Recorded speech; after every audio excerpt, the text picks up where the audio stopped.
Orbex and his Proxima, New Glenn update, Isar Aerospace completes a major milestone, Isar turns to the private sector for his ambition, all set for the 8th flight test of Starship, Gilmour Space gives a launch date, Avio gets more environmentally friendly, launches of the week. I'm Christophe Paget from All About Space, and this is your Space Update.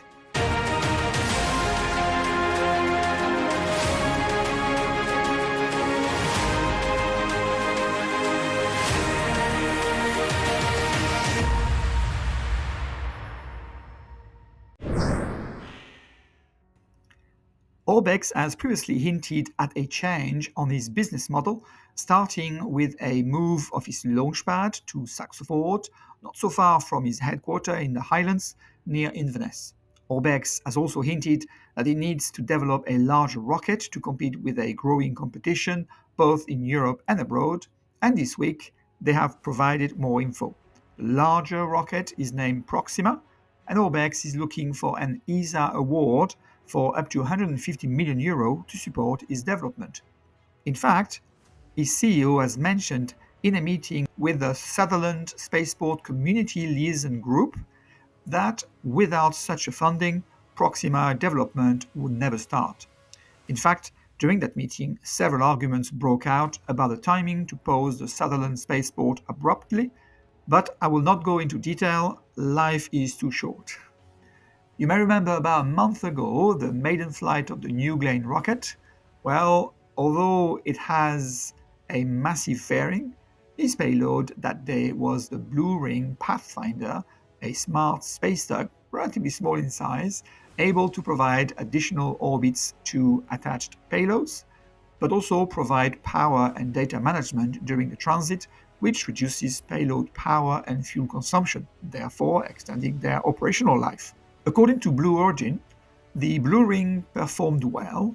They also advertised the fact that the New Glenn second stage has reached the desired orbit with less than 1% deviation from the exact orbital injection target, a brilliant achievement on the first flight of a brand new rocket.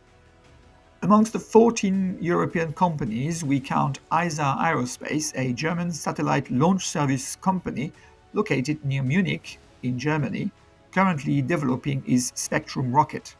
Isar has secured exclusivity for orbital launch out of the Norwegian spaceport of Andøya and is currently awaiting for Norwegian Civil Aviation Authority approval and licensing, which will define the maiden flight launch window. Nevertheless, this solidifies a flight test for 2025 nonetheless.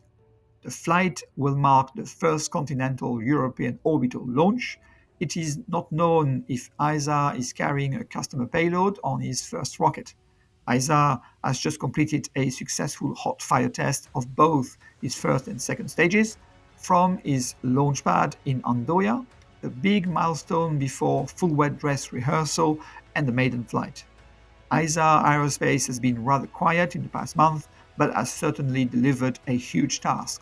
The first stage hot fire test ignited all 9 Aquila engines for 30 seconds, which followed the second stage hot fire test back in the third quarter of 2024. Daniel Metzler, Isar Aerospace CEO and co-founder, mentioned on his website that the next 2 rockets are already in production. You may remember this channel talking about NASA more and more depending on commercial partners to take over the lead on key projects, such as a crewed capsule to the ISS or the ISS replacement in order to reduce the cost of free resources at NASA. Well, ESA has just launched an initiative to do exactly that. It calls it ESA Ambition, where instead of directly funding and leading all projects, such as Ariane 6 or Vega, they will moderately contribute to projects and leave commercial partners to take the lead. ESA now calls their role as piloting an ecosystem, a buzzword you hear every other sentence. At ESA level, a significant change. This would allow ESA to afford European sovereignty in many sectors, starting with launchers for all payload sizes. ESA presented many projects such as FIRST, BEST, INSPOC, and THRUST, with the ambition to de-risk key and disruptive technologies for ESA in transportation, engine development, booster reusability, but also in-space propellant storage and refueling. ESA is pushing for progress to serve the EU ecosystem. Time will tell if this is just words or that commercial momentum is growing in Europe. At Starbase in Texas, the launch site has been busy with the preparation for the flight test number 8 with Booster 15 and Starship 34. Both have been fitted with their flight termination systems and ready for a flight test expected on Monday, the 3rd of March, at the earliest, according to Elon Musk's message on X.com. SpaceX confirmed on their website the goals of the flight test number 8 being the same as those on flight test number 7 a few weeks ago. The focus is on testing the Starship capabilities to return to site and reduce the number of tiles and even use actively cooled tiles for atmospheric re-entry. By the way, according to SpaceX website, the most probable root cause for the loss of Starship number 33 was identified as a harmonic response several times stronger in flight than has been seen during testing, which led to increased stress on hardware in the propulsion system. The subsequent propellant leaks exceeded the venting capabilities of the ship aft section, resulting in sustained fires. Corrective actions were taken to minimize these harmonic amplitudes, such as hardware changes to fuel feed lines, adjustments to propellant temperatures, and operating thrust target, along with additional vents and a new purge system on the aft section. That was even tested during the unusually long static fire in the Massey site recently. Staying on the launch site, the new Tower No. 2 Mechazilla arms are being rigged, and that strong structure is part of the new booster quick disconnect. The site also received tanks by the bucket. Many of them actually came from Cape Canaveral Pad 39A.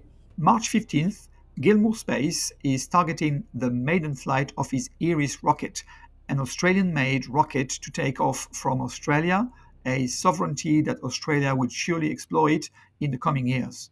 Gilmour has come a long way, and be sure I will bring you the news about it. If you are not already subscribed, please do so that you won't miss it, and you will support this channel to bring your weekly fresh news about space. Thank you very much. Oh, and the payload is boxes of Vegemite, because many of the staff were eating it whilst working on the rocket. I like that sense of humor. The Italian company Avio, the same one manufacturing the Vega rockets, has just successfully tested an engine capable of using two different fuels, the typical kerosene and hydrogen peroxide fuels. The latter, a type of bleach, mainly exhausts water and therefore is much better for the environment. Such an engine would allow flexibility in the mission where the operator can choose the right fuel for the mission performance. I will, of course, keep you updated with further information whenever available. February 21st, SpaceX launched a Falcon 9 from Florida for its Starlink mission Group 1214. The first stage flew for its 21st time and landed on a drone ship. On February 22nd, CSC launched a Long March 3BE from China for its mission ChinaSat 10R. On the same day, SpaceX launched a Falcon 9 from California for its Starlink mission Group 15-1. The first stage flew for the 11th time and landed on a drone ship. February 27th was a busy day, with SpaceX launching a Falcon 9 from Florida for its Starlink mission Group 1213. The first stage was brand new and landed on a drone ship. SpaceX launched again a Falcon 9 from Florida to bring the Nova C IM-2 and Lunar Trailblazer landers to the moon. The first stage flew for its 9th time and landed on a drone ship. This was shortly followed by CSC launching a Long March 2C from China for its mission SuperView Neo 134. Later that day, Roscosmos launched from Kazakhstan a Soyuz 2.1A for its ISS cargo resupply mission Progress MS-30. In summary, From January 1st until February 27th, 2025, 41 rockets were launched successfully. Out of that, 28 were from an American company or institution, 9 from China, and 2 from Russia. I'll leave you this week with a picture from the X-RISM telescope from JAXA in collaboration with ESA and NASA of the Centaur cluster, also known as Able 3526, located approximately 170 million light years away in the Centaurus constellation. Now, why is it of interest? This galaxy cluster is not particularly more interested than others, but the new telescope is. Scientists have long believed that galaxy clusters continue to grow through repeated collisions and mergers, but direct observational evidence has been elusive until now. The X-RISM telescope has, for the first time, captured definitive proof of this dynamic process at the core of a galaxy cluster. Their findings reveal that gas motion aligns with oscillations triggered by collisions and mergers between clusters. These oscillations steer the hot gas, preventing excessive cooling and maintaining its high temperature, which support the previously unproven theory on how galaxies are forming. So, this is improving the understanding of the way the universe is formed. And of course, more exciting research to come. Thank you for watching your channel All About Space. See you at the next episode of Space News.